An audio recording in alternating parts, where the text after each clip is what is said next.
இந்தியாவில் எந்த மாநிலத்திலும் மக்களவை தொகுதிக்கான இடம் குறையாது. திமுக அரசு அனைத்து கட்சி கூட்டத்திற்கு அழைப்பு விடுத்த நிலையில் மத்திய உள்துறை அமைச்சர் அமித் ஷா விளக்கம்.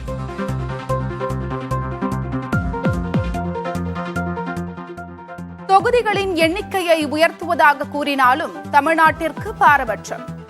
உத்தரப்பிரதேசத்திற்கு அதிக எண்ணிக்கையில் தொகுதிகளை உயர்த்துகிறார்கள் என்றும் TKS இளங்கோவன் பதில். அவர்கள் தொகுதிகள் எண்ணிக்கை குறையாது என்று சொல்லியிருக்கிறார், விகிதாச்சார அடிப்படையில் என்று சொல்லியிருக்கிறார். அப்படி பார்த்தால் உத்தரப்பிரதேசத்திலே 63 தொகுதிகள் அவர்களுக்கு கூடுதலாக கிடைக்கின்றன. தமிழ்நாட்டிலே 10 தொகுதிகள் தான் கூடுதலாக கிடைக்கின்றன.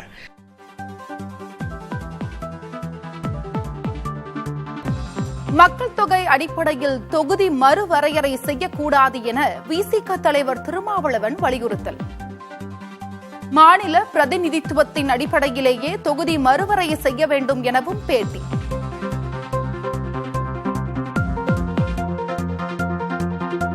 முதல்வர் அழைப்பு விடுத்த அனைத்து கட்சி கூட்டத்தில் பாமக பங்கேற்கும் என அன்புமணி ராமதாஸ் அறிவிப்பு.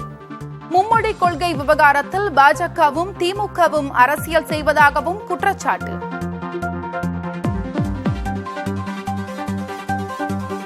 அனைத்து கட்சி கூட்டத்தில் நாம் தமிழர் கட்சி பங்கேற்காது. இந்தி திணிப்பு எதிர்ப்பில் திமுக நாடகம் ஆடுவதாக சீமான் குற்றச்சாட்டு. இந்த கட்சிகள் ஆட்சிகள் இந்த கருத்துக்களை நான் நம்புறதில்லை. ஏன்னா நீண்ட காலமா நம்பி ஏமாந்த ஒரு இனத்தை கூட்டம் நாங்க. அதனால இதே கோரிக்கையை வலியுறுத்தி நாங்க தனிச்சு தான் போராடுவோம். அந்த கூட்டத்தில் நாங்க பங்கேற்க மாட்டோம். தனிச்சு தான் போராடுவோம். மும்மொழி கொள்கை விவகாரத்தில் LKG, UKG சிறுவர்கள் போல திமுகவும் பாஜகவும் அடித்துக் கொள்வதாக விஜய் சாடல். மாநில உரிமைக்கு எதிராக செயல்பட்டால் எப்படி என்றும் மத்திய அரசுக்கு கேள்வி. மும்மொழி கொள்கை இத இங்க செயல்படுத்தலனா இந்த கல்விக்கான நிதியை நம்மளுடைய மாநில அரசுக்கு கொடுக்க மாட்டாங்களாம்.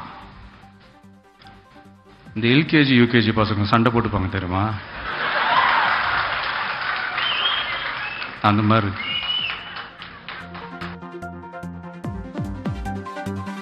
வாட் ப்ரோ, நீங்களே போய் சொல்லலாமா ப்ரோ என விஜய்க்கு அண்ணாமலை கேள்வி.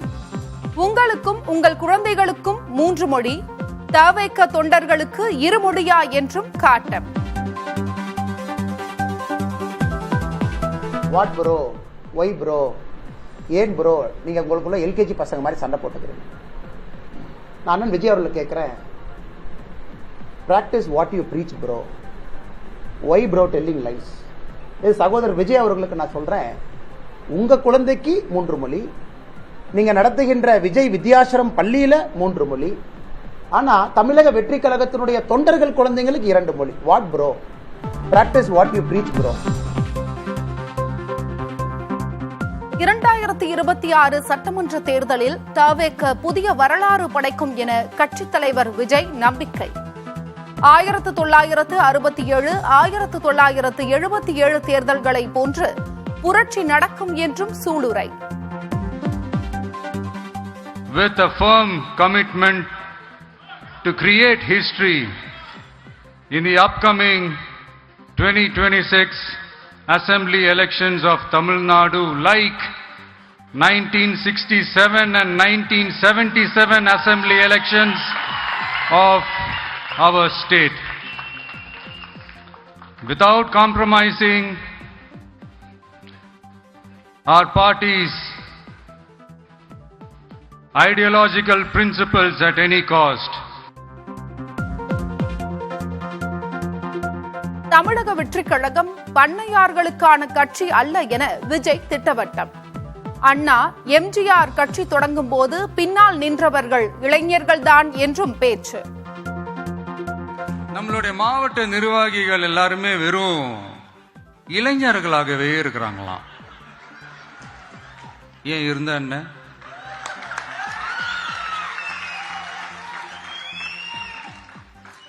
அறிஞர் அண்ணா அவர்கள் கட்சி ஆரம்பிச்சப்பா அவர் பின்னாடி நின்னதும் புரட்சி தலைவர் எம்ஜிஆர் அவர்கள் கட்சி ஆரம்பிச்சப்போ அவர் பின்னாடி நின்னதும் வெறும் இளைஞர்கள் தான். அந்த இளைஞர்களால தான் 1967லயும் 1977லயும் அந்த 2 தேர்தலையுமே ஒரு மிகப்பெரிய ஒரு வெற்றி கிடைச்சது. வரலாறு, அதுதான் வரலாறு. தமிழ்நாட்டின் புதிய நம்பிக்கை விஜய் என தேர்தல் வியூக வகுப்பாளர் பிரசாந்த் கிஷோர் புகழாரம். தவேகவை வெற்றி பெற வைத்தால் தோனியை விட பிரபலம் அடைவேன் என பேச்சு.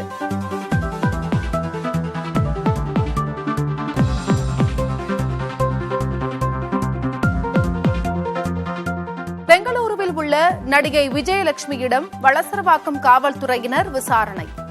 நீதிமன்ற உத்தரவை தொடர்ந்து சீமான் மீதான பாலியல் புகாரில் விசாரணை தீவிரம்.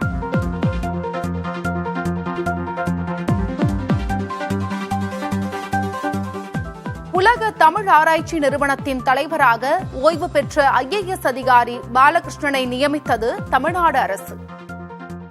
திராவிட மொழி குடும்பத்தின் பரவல், சிந்து சமவெளி பண்பாடு ஆகியவற்றை குறித்து ஆய்வு மேற்கொண்டவர்.